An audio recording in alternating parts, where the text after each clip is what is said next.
Hello, welcome to lesson number 5 in the unit on the Srivijaya kingdom.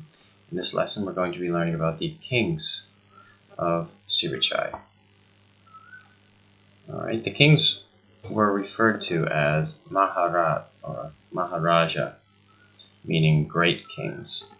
They were very rich and powerful, just as Srivijaya itself was very rich and powerful. And of course that power derived from trade, and trade depended on the ocean. Okay, they were. It was their position, their geographic position, between China and India on the Indian Ocean trade route, which allowed them to actually make their money by, of course, as we discussed, charging tolls on the ships that would enter cities like Balamban. Okay, so the king had a lot of respect for the ocean, as he depended on the ocean for his wealth. So there are stories of the king actually taking bars of gold and throwing it into the ocean to pay respect to the ocean. Okay, so these kings, although they thought of themselves and their people thought of them as being very great kings, they still gave respect to the natural elements that actually gave them their power, like the ocean. Okay, these kings took on Sanskrit names. For example, Ideavarman, who's pictured here in the statue on the right. Varman is a suffix which many Srivijaya kings, as well as Khmer, Cambodian kings, took on.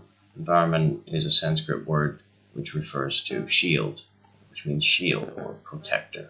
So you can imagine that the reason they took on this name is that or this suffix rather, is that they viewed themselves as protectors of their kingdom. Okay, and these kings were thought of, or they were thought to have divine powers, or godly powers. They could put curses on people who did not obey them, and they could reward people who were loyal to them. They thought of themselves sometimes as reincarnations of or versions of different Hindu deities or gods. Actually, this statue of Ideavarman here on the right depicts that particular king as a version of the Hindu god Vishnu. It's Vishnu in his demonic form. So you can imagine that this statue was meant to portray the king as very frightening.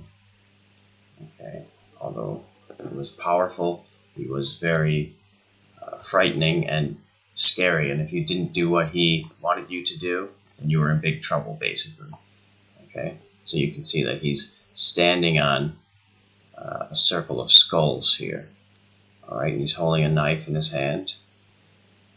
But at the same time, this statue also shows that Ideavarman had respect for Buddhism and the Buddha. Remember that although there were many Hindu elements throughout the Srivijaya society, their main religion was Mahayana Buddhism.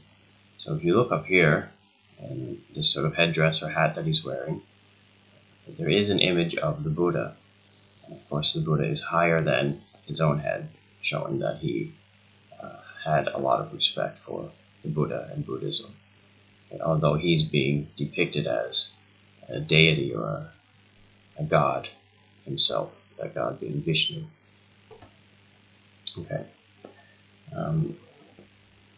So you can imagine that if these kings thought of themselves as having godly powers, and their subjects, or the people they ruled, thought of them as having godly powers, they were probably very feared by the people that they ruled. Okay, people that they ruled probably thought that if we don't do what this guy tells us to do, we're in big trouble because he has all these magical powers. Okay. There was actually an inscription found near Palembang, and here's the actual inscription over here. Okay. There are 1, 2, 3, 4, 5, 6, 7 snake heads behind it. So again, this is supposed to be something menacing or scary. And what it said in this inscription is written over here. Okay.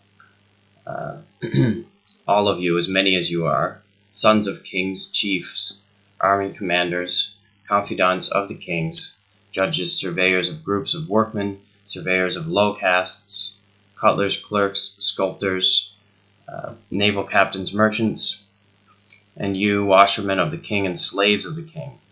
All of you will be killed by the curse of this imprecation. If you are not faithful to me, you will be killed by the curse. Okay. So basically, what this inscription is saying is that if you don't listen to me, the king of Srivijaya, you are in big trouble. You will be killed by this curse. And it lists all levels of people throughout society here. Okay, you've got pretty much an entire social hierarchy here. Sons of kings, chiefs, army commanders, so people who are high up in society, down to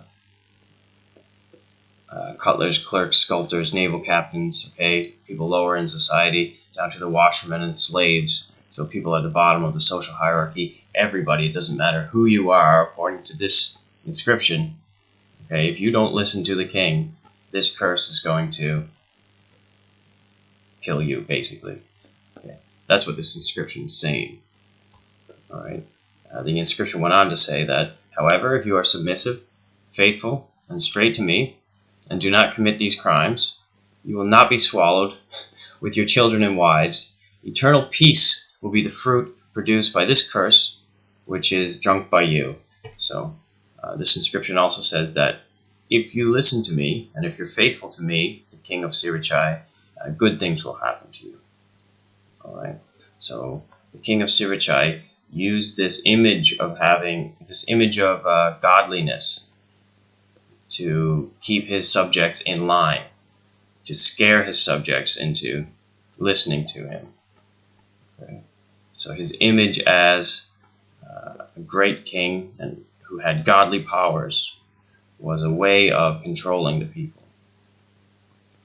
All right. However, what if you don't believe in curses? What if you're somebody who doesn't believe that the Maharaja had divine powers or magical powers? Well, the king of Srivijaya had another way to deal with those people. He had a very powerful navy. Okay, so he had practical,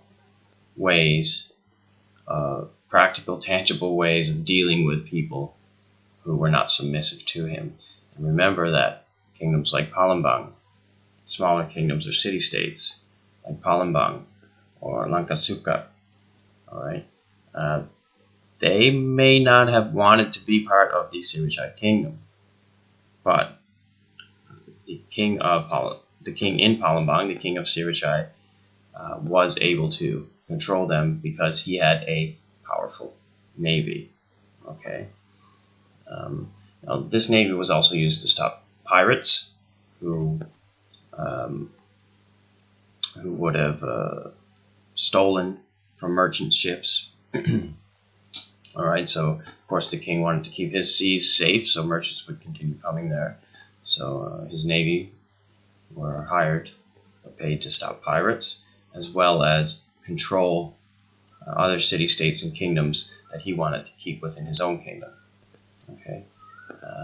Now the Orang Laut people, known as the Sea Gypsies, were the ones hired to make up this navy. So these people were very skilled navigators. Okay, they're very good seafarers, meaning they were good at sailing ships. So the Orang Laut people were the ones who made up the navy, the powerful navy of the king of Srivijaya, which he used to control people around him. Alright, so that's it for this lesson. Just to recap, okay, the king of Srivijaya, or the Maharaja, was thought to have divine powers, which he used to scare people into listening to him, basically.